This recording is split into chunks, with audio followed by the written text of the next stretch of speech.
விவசாயத்தை மட்டுமே நம்பி வாழ்ற ஒரு ஏழ்மையான குடும்பத்துல தான் ஷீதல் தேவி 2007 பிறக்குறாங்க. அவங்க பிறக்கிறப்பயே போக்கோமிலியா அப்படின்ற ஒரு ரேரான கண்டிஷன், அதாவது 2 கைகளும் இல்லாம தான் இருந்திருக்காங்க.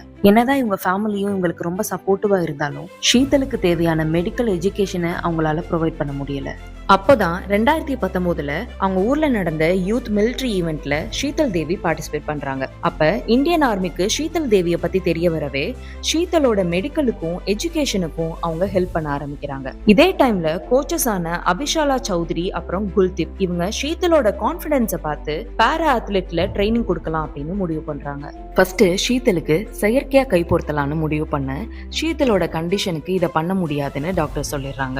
ஷீதல் தன்னோட காலை மட்டுமே யூஸ் பண்ணி மரம் ஏறுவாங்க. அதனால அவங்களோட கோர் ரொம்ப ஸ்ட்ராங்கா இருந்துச்சு.